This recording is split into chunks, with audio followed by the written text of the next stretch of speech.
Hello everyone, welcome back to my channel Pavani ముచ్చట్లు. చాలా days అవుతుంది కదా నా ఛానల్లో కుకింగ్ వీడియోస్ పెట్టక.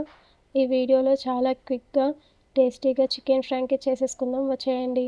ఏం లేదు, జస్ట్ మనం సండేస్ చికెన్ కర్రీ చేసుకుంటాం కదా, ఆ కర్రీ నుండి ఒక 4 to 5 బోన్లెస్ పీసెస్ తీసుకొని ఇలా చిన్న చిన్నగా కట్ చేసుకోవాలి.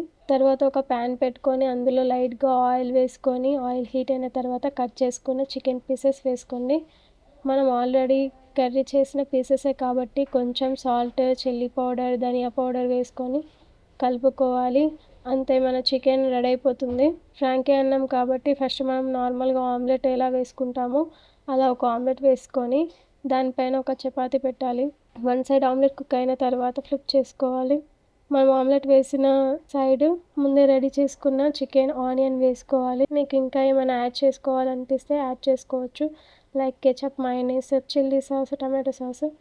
తర్వాత దాన్ని మొత్తం రోల్ చేసుకోవాలి. అంతే, ఎంతో టేస్టీ అయిన చికెన్ ఫ్రాంకీ రెడీ. ఇది మీ ఇంట్లో మీరు కూడా ట్రై చేసి ఎలా ఉందో నాకు కామెంట్ చేయండి. ఐ హోప్ ఈ వీడియో మీకు నచ్చింది అనుకుంటున్నా. ఈ వీడియో కనుక మీకు నచ్చినట్టయితే please do like, share, subscribe my channel. Next video మళ్ళీ కలుద్దాం. బాయ్.